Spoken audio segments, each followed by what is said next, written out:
Hey 951 listeners, it's your host Casey Lovell, and today we have a great episode talking with our guest speaker about all things strength training, conditioning, and taking care of your body that way, and also why those things are so important to your performance as an athlete, no matter what sport you play. So, this type of training that we're going to talk about today, we talk about a lot of things, talk about strength training, speed training, conditioning, all of that, but they will all help you on and off the field, and they'll give you the edge you need to perform at your best. And we kind of really dive into that, talk about that more. But really, I know as an athlete from experience that it can be hard to put time into your sport and put time into weightlifting and put some time into conditioning or speed training. And on top of that, still make sure you are keeping up with school, your social life, eating right, sleeping. That one's important. All of the things. But I think that if you listen to this episode, you will come away realizing how important it is to make sure you are taking care of your body in all of these ways if you want to become a better athlete and also better equip yourself, whether you are on the field or in the classroom. Again, on and off the field, it can equip you in so many ways. So a little bit about our guest speaker today. Our guest speaker is Evan Jurjevic, and Evan, hopefully I pronounced that right, and sorry if I didn't. I can be really bad with pronouncing names, but Evan went to Carson Newman University where he played baseball. And at Carson Newman, he got his undergrad degree in exercise science and also got his master's degree in education with an emphasis in instruction and curriculum. So graduated with both his undergrad and master's degree while playing baseball. And he is also a certified strength and conditioning coach. And then recently graduated and added another degree to his resume. And this time he got a doctorate. And so now he has a doctorate in physical therapy, which he just recently got this year. So pretty much what I'm saying is that Evan is smart and has a whole lot more degrees than I do. I respect people who sit out there and they're going for their master's degree, their doctorate degree, have multiple degrees. I think that's so awesome. And now Evan is currently a physical therapist at Parkview Athletic Rehab, and he is also running a travel baseball organization called the Indiana Chargers, and he had previously worked with them for 5 years doing strength coaching, baseball instruction, but now he's recently taken over the organization, which is a great organization. I have worked with the guys who owned it previously. They do a great job, and I think they're going to obviously be in awesome hands with Evan. But I'm so excited for you guys to hear a conversation because Evan really is very knowledgeable on the subject of training your body, but not only training your body, but doing it correctly and doing the movements correctly, and how important that is for your development and performance as an athlete on and off the field. So let's dive in.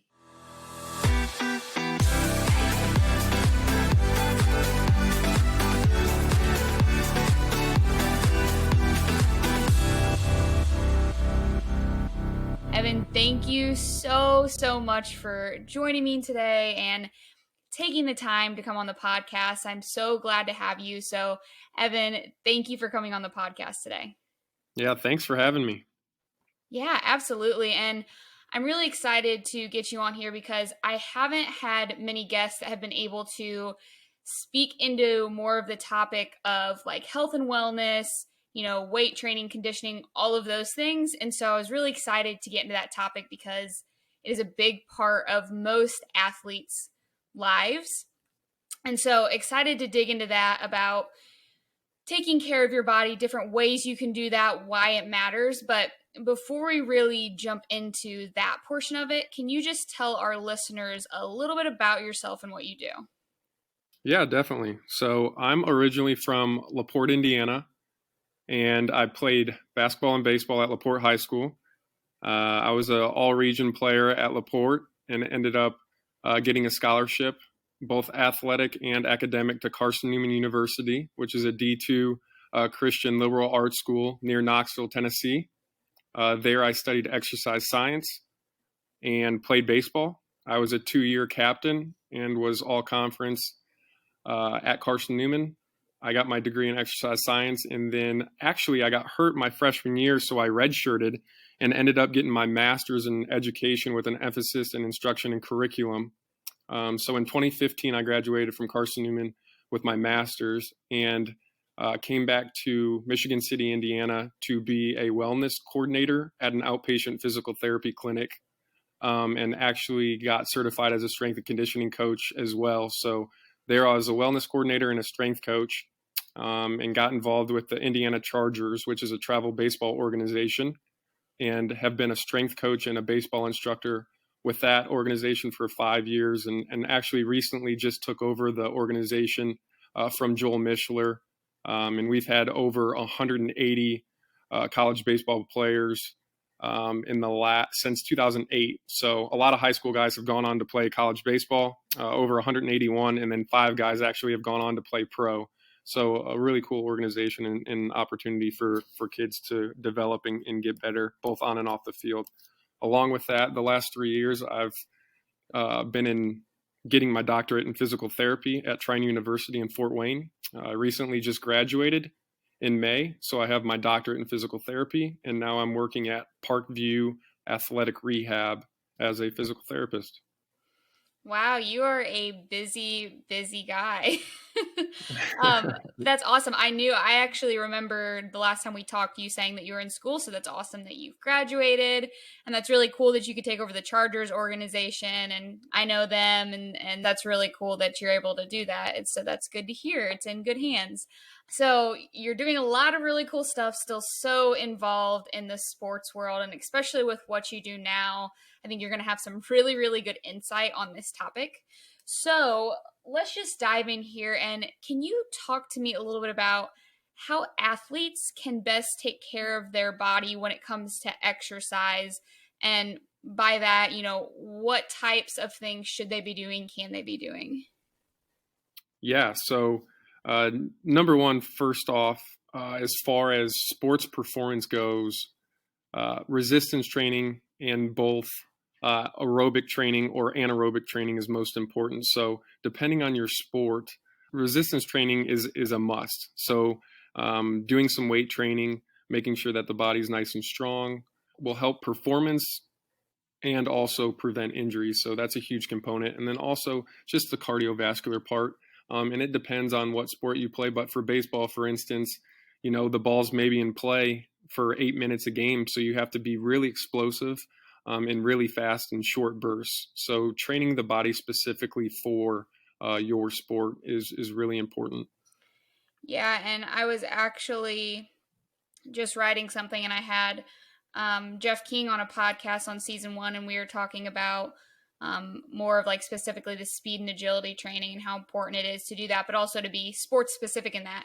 So with the resistance training, the weight training, speed training, all these things, what would you suggest for athletes? And I know that different, male, female, different ages, it could range.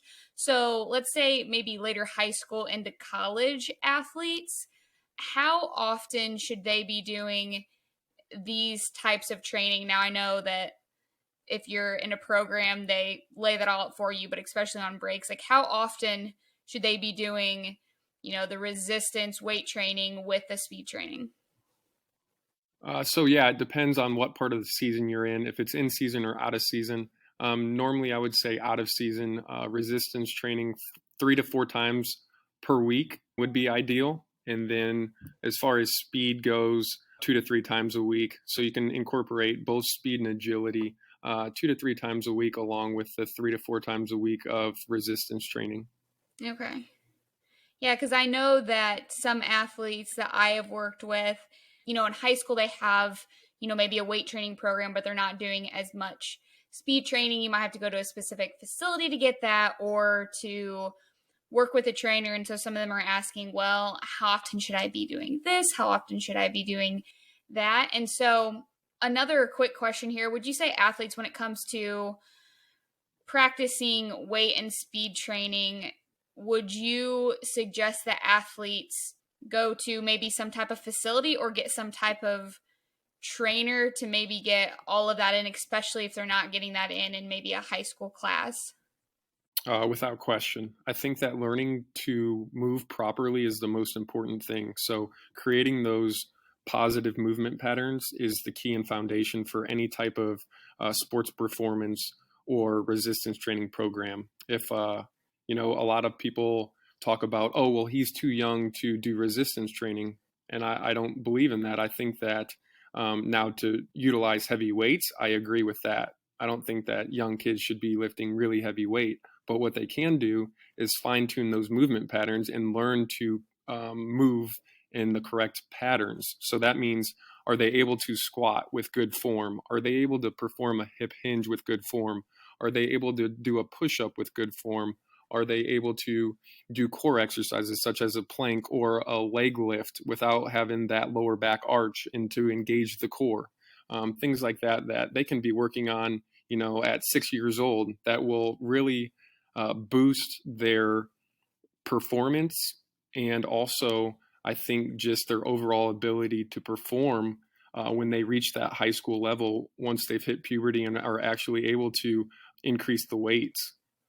Yeah, and I think that's a really good tip for athletes, especially younger athletes, but even, older athletes, that I think, and kind of what you're saying here too, is one of the first steps probably in training in general is to make sure that you're doing it correctly, that you have correct form, correct training, because if you're not doing it correctly, you could, one, either hurt yourself, or two, be working completely different muscles than you think you're working and Yes. not doing it in a way that's going to be most beneficial to you.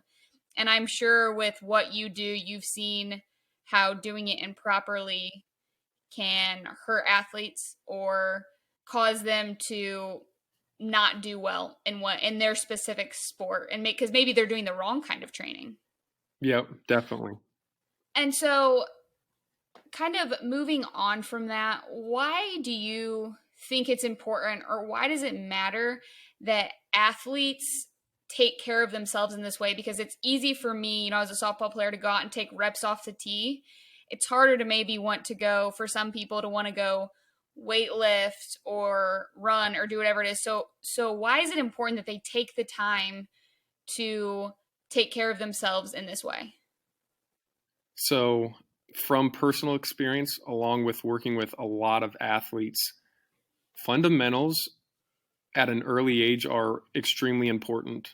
But as you progress through different levels of sports, it comes down to normally how fast and how strong you are. So at a certain age, everyone's going to have great fundamentals. It's how big, how strong are you, and are you healthy? So to me, being able to get in that weight room, you're providing a greater ability to perform well. You're preventing possible injuries, and then you're also putting yourself above others. So as far as performance goes, so to me, that's the most important aspect of the resistance training, that everyone's going to have good fundamentals, and along with the actual physical skills, it's also between the ears. So do you have a good mental makeup? Yeah. Yeah, absolutely. And I have told some of my athletes this. It's kind of what you were saying a little bit too. It's, you get to a certain point where there's going to be maybe not much between you and another athlete. And it could come down to who's trained more in this way, who's done more strength training, more speed training. Because say you've been doing speed and agility training and you're being recruited, and it's you and another athlete, and you're very similar skill wise, but maybe you're quicker. So you're getting to the ball quicker, or you're getting down the court quicker. That could be a differentiator when it comes to even, getting recruited for college, or, your stats, how you perform, how you do for your team. And so I agree with that. And I think that if athletes want to maybe begin to set themselves apart, they need to be paying attention to this, because it amazes me how many athletes I have come in contact with that want to play at a high level, but they haven't or don't really have much of a desire to do any of this type of training. Yeah, and I think another part that I didn't mention was if you're stronger and more efficient with movements, most likely your performance is going to get better. So let's just say you have great fundamentals with swings, but with live pitching you struggle. Sometimes it's just because you're weak. Like hitting's hard. If you get Yeah. 3 hits out of 10, you're an all-star. You're doing great. So sometimes you're just not physically capable of getting to certain pitches because you're not strong enough. It's not because your swing isn't good. So I think a huge portion of it's just being able to get to those certain baseballs or whatever sport you're playing because you're strong. Yeah, absolutely. And so for athletes who maybe are looking to kind of just start doing this, get into this more, what would be a couple tips you would give them about how they can get into this type of training? I would reach out locally and find someone that is accountable and reliable for good coaching as far as movement patterns go. So good lifting and proper technique with that.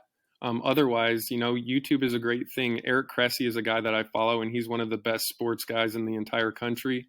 Mike Reinold, I did a internship with them up in Boston, Massachusetts. He works with a lot of pro guys as far as baseball goes.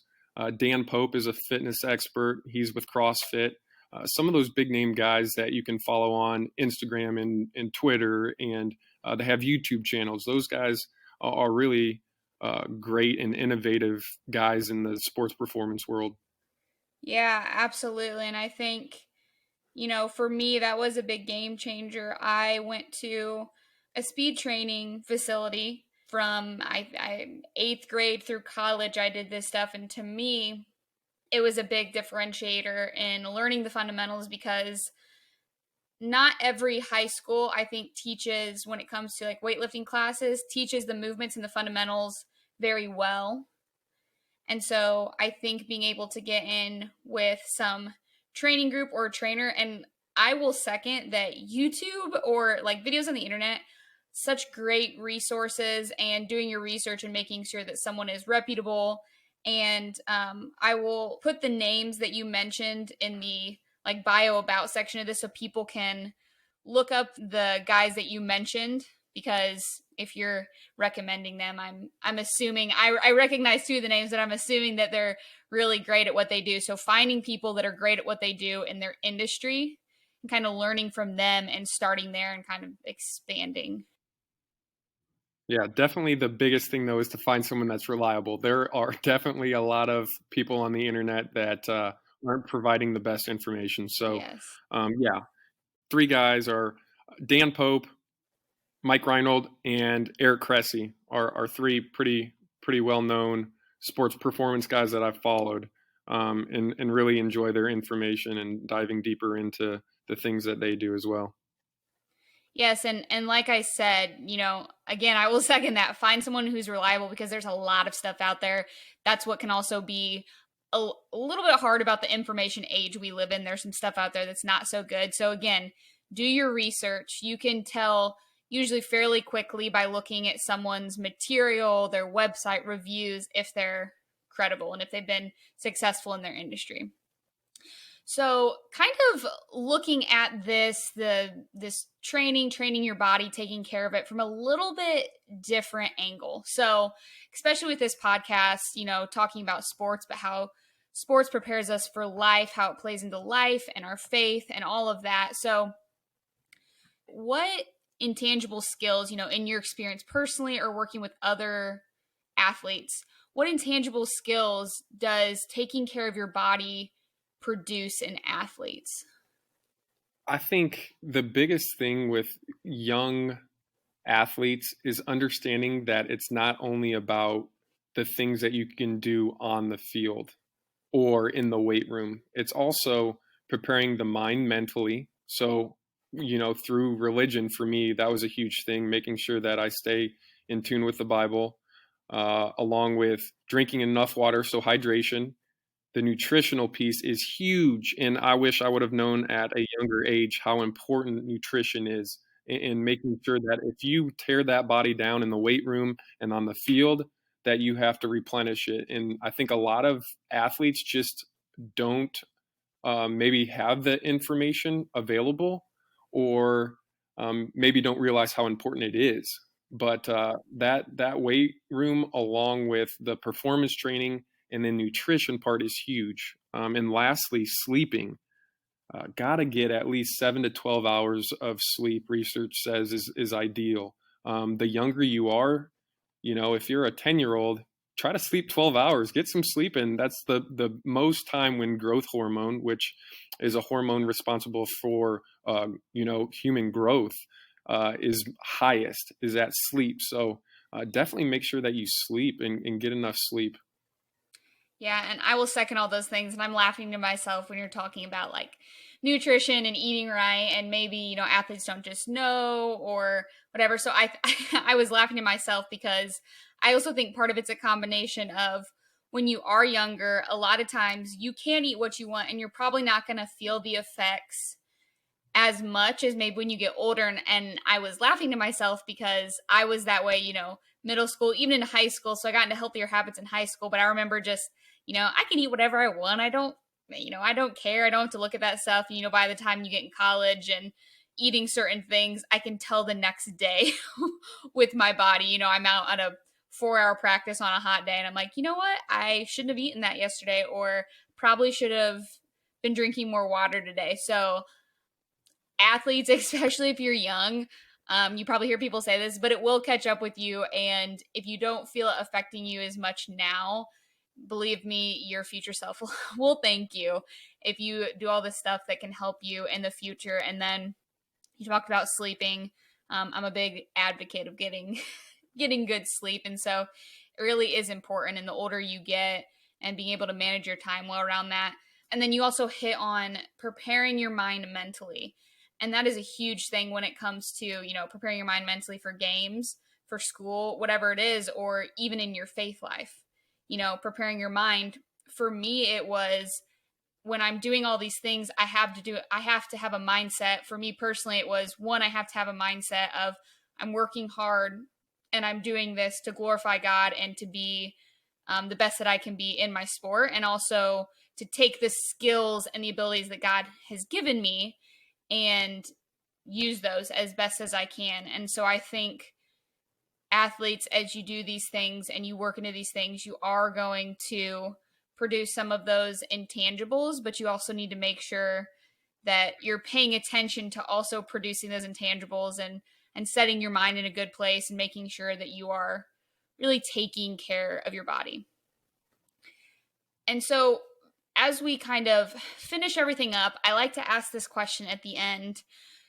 As we're summing everything up and going over, what we've talked about in this episode, what is one way athletes can use what we've talked about today to be that 951 athlete that is striving, is steadfast, is disciplined in what they do? I think taking each component of what we've talked about today, and honestly, the best way to do it is to make a calendar. Early in the morning, when I'm eating breakfast, I'm going to dive into the Bible. At 9 o'clock to 10 o'clock, I'm going to work on hitting and fielding and throwing. From 1 to 3, I'm going to work on speed and strength. And then, whatever else your day has planned. But to me, making a calendar and staying organized is the best way, number one, to improve performance, but make sure that also the mental aspect is also there, that you have enough time and you are doing the things that you want each day, and also having a social life, which is also really important. And sometimes for me, I get bogged down with work and the travel organization and all that stuff, that sometimes I put the social life aside. But just making time for each and every aspect of what you want to accomplish, and making goals within that calendar as well. Maybe for a lot of the athletes that I work with in the Chargers organization, they are trying to put on weight. They're having a hard time, coach, I can't put on weight.